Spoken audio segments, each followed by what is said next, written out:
Pour le moment, pas trop bien. J'ai 7000 de jetons, donc je suis pas trop du tout dans la moyenne en fait. Donc voilà. Le break, ça a fait du bien, oui. Ça a permis de décompresser un petit peu, surtout que je m'occupe un peu aussi de l'organisation. Et donc, il y a quand même une certaine pression. J'ai pris un mauvais coup. Alors donc, tu vois, ça me fait du bien. J'ai mal à la tête. J'ai pris un carré sur une flush max au flop. Et j'ai pris un carré, une carte qui a doublé, et une bêtise de ma part. J'ai laissé venir. J'ai voulu optimiser au maximum mon jeu. C'est une erreur de débutant. Voilà, c'est tout. J'ai 50 000, un peu plus de 50 000 de jetons, alors que la moyenne est aux alentours de 30 000. Donc ça se passe pas mal. On verra par la suite. Là, j'ai plus que 33. J'avais 57 à peu près. Voilà. Mais je suis encore un peu dans la course. Mais voilà, il faut oublier. Il faut repartir à zéro et faire comme si c'était une nouvelle partie qui démarre. C'est tout. Sinon, on est mort. Non, on va essayer. De toute façon, là, je peux que pousser tapis. Avec le montant des blindes, ça va être difficile de rester Svet. Il va falloir s'envoyer un petit peu. On va pousser un peu le tapis, on verra. C'est la première fois qu'on a autant d'affluence sur le main event. Beaucoup de joueurs, niveau très relevé. On peut constater que le niveau est considérablement relevé à Marrakech. Des joueurs internationaux et de renom, beaucoup de grosses valeurs. En ce qui concerne l'organisation, vous voyez très bien que ça s'est amélioré au maximum. La direction a mis les moyens nécessaires pour que ça devienne un rendez-vous mondial. Nous privilégions aussi énormément les joueurs qui ne sont pas pros. C'est un peu notre devise, c'est d'aider un peu les joueurs qui ne sont pas professionnels à participer à ces tournois et à se mettre dans l'ambiance et à comprendre un peu le système des tournois, de pouvoir participer à bon escient à la vie du poker.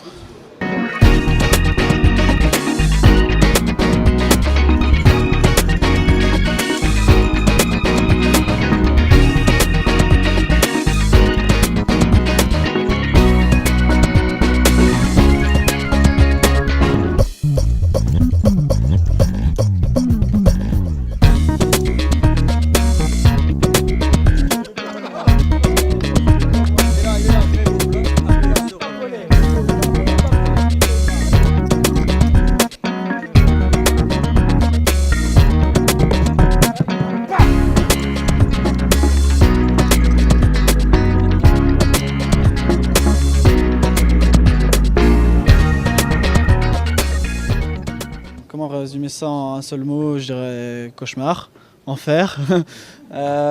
C'est bien passé dès le début en fait. Je double assez rapidement avec une quinte flopée contre, je sais pas quoi exactement, contre Abrolin a priori. Donc, je passe à 40 000 quand la moyenne est à 22 000. Donc là je me dis, ça démarre plutôt pas mal. Et puis après, vraiment une série de coups très très durs où à un moment je dois coucher les as.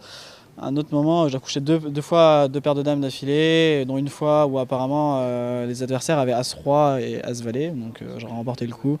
Un fold qui paraît logique étant donné les betting patterns qui ont eu lieu, mais toujours est-il que j'étais devant et que si j'avais pris ce coup-là, j'aurais été très très bien dans le tournoi.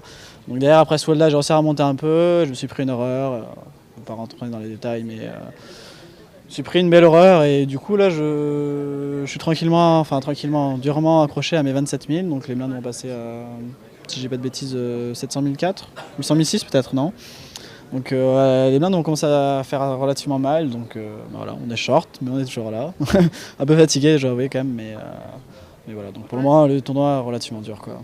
On arrive à la fin du day one avec beaucoup de jetons, donc on a une satisfaction vis-à-vis de la journée, on se dit voilà, on a fait du bon travail et voilà, on a toutes les chances pour le lendemain. Là, toujours est-il que déjà on n'est pas à la fin du day one, de deux on n'a pas beaucoup de jetons, donc de trois mais après à la fin du day one et encore le chemin est quand même relativement long, donc voilà quoi, on va continuer à jouer, à vivre chaque niveau de blind par niveau de blind et essayer d'aller le plus loin possible et après on fera les bilans une fois qu'on sera arrivé. Peut-être éventuellement, pour le moment ça serait le rêve, c'est plus le paradis, donc les items et après voir même la table finale, pourquoi pas plus tard.